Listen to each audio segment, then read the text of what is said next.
Hello, my name is Ashraf. So our group will be presenting about global financial crisis on Turkey.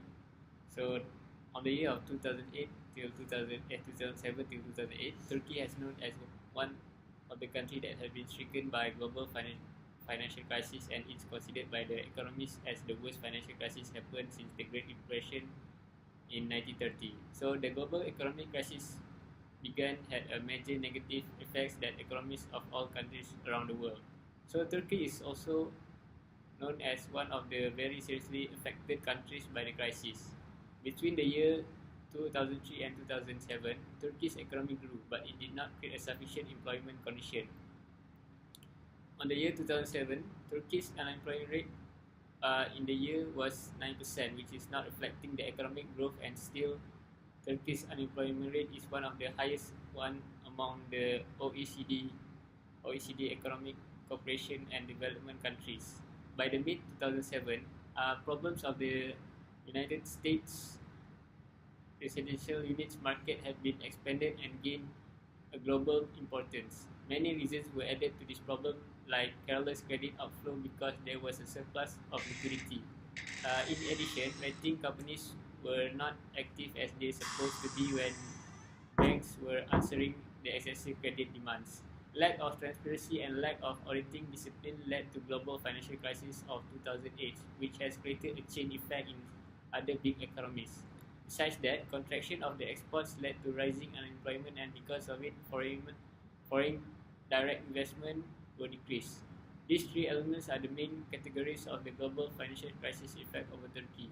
Decreasing numbers in export is caused by the European countries' demand. Because global financial crisis was impact most of the Europe, and demands will decrease. Half of the Turkish export were to Europe by the end of 2008, and this is directly affecting Turkish economy.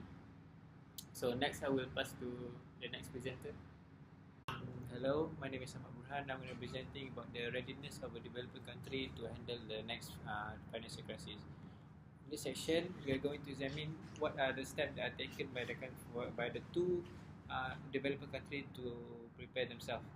First, we're gonna take a look at the United States of America.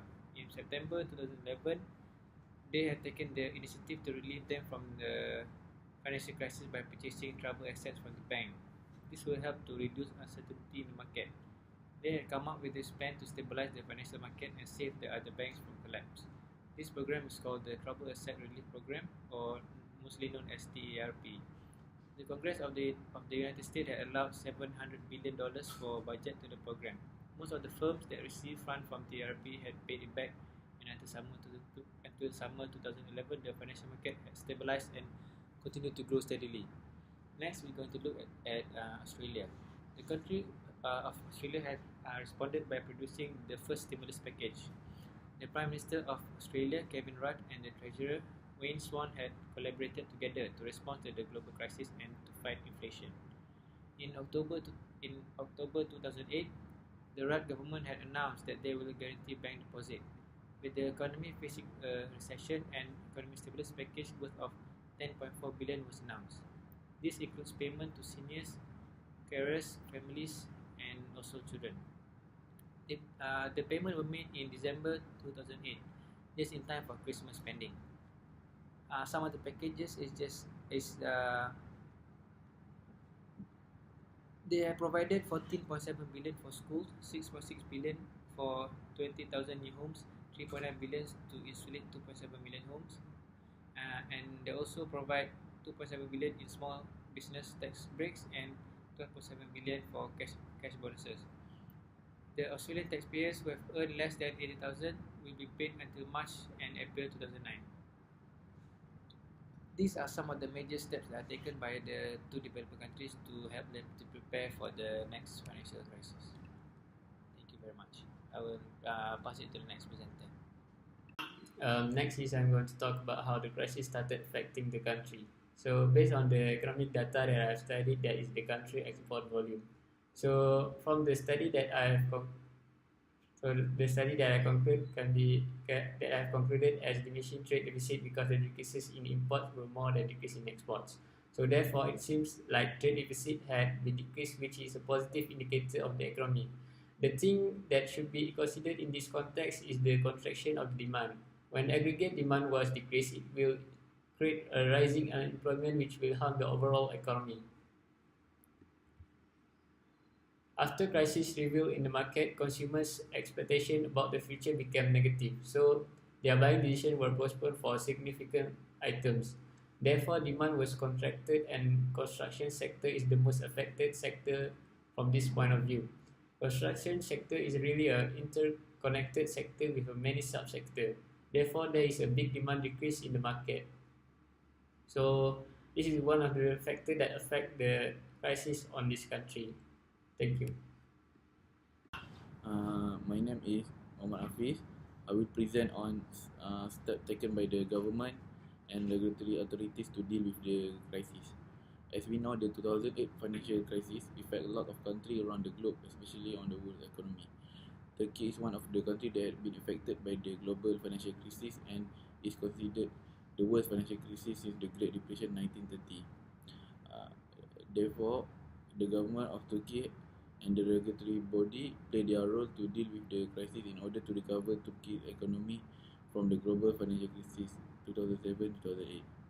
The government of Turkey selected a wide range of policy measures in order to reduce the impact of financial crisis on the country. First, monetary policy was adopted by the Central Bank of the Republic of Turkey (CBRT). Monetary policy is a policy where central bank play their important role to manage the liquidity to create economic growth. The primary objective of the monetary policy was to stabilize inflation rate, meet the foreign exchange demand, to ease the pressure on the foreign exchange rate, and stabilize the liquidity need of private sector with reducing the condition of bank and firms in reaching the liquidity needs.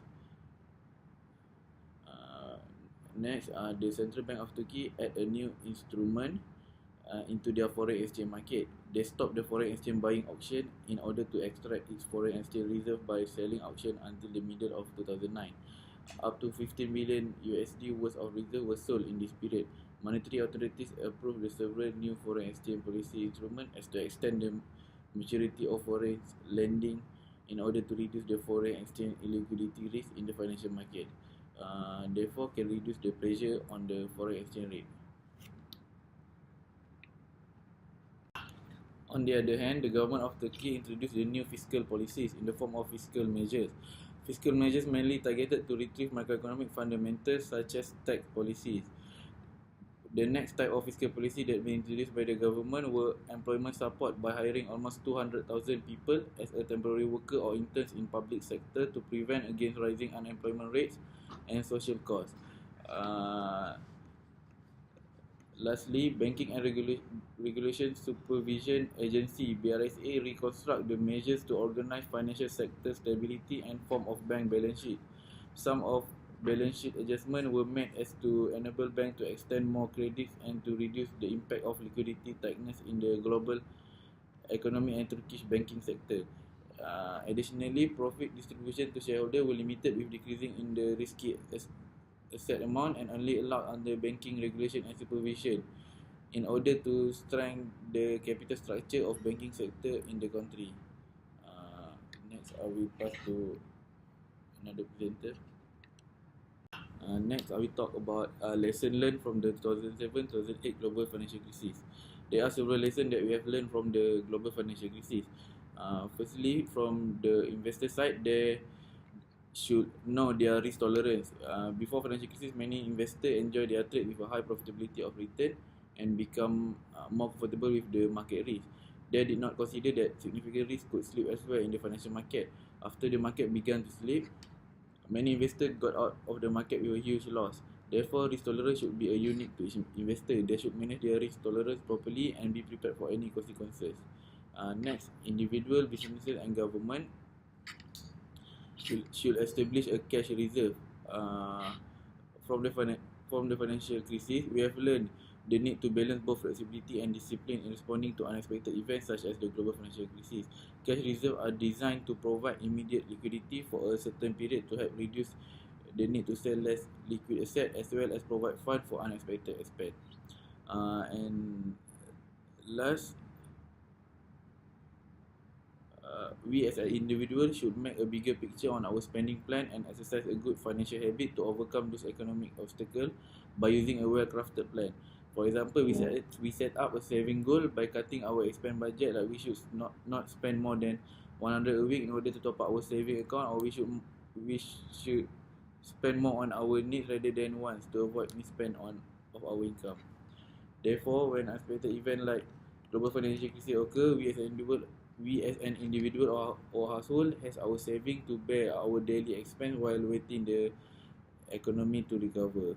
In conclusion, global financial crisis give big impact to our financial country's economy and business reputation. Hopefully, some of the lessons learned have put us in a better position to realize that well prepared in any situation can reduce the burden of any consequences. Next, I will pass to another presenter. Okay, finally, I'm going to summarize the whole thing, which is how Turkey would respond to the financial crisis. Turkey is a unique country with its territories divided into continents, which is in Asia and in Europe. The decision to bring enormous capital from Asia for investment they are highly susceptible to risk has caused the crisis to foster as the money won't invest in economies that could withstand the effect of crisis.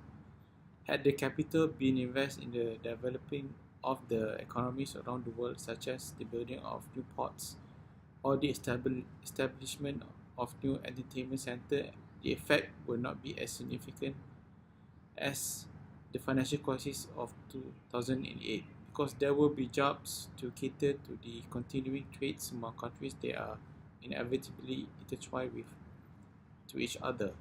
Instead, bankers, as evaluators of all investment opportunities, has succumbed to their greed and used most of the capital for an investment with false credit ratings.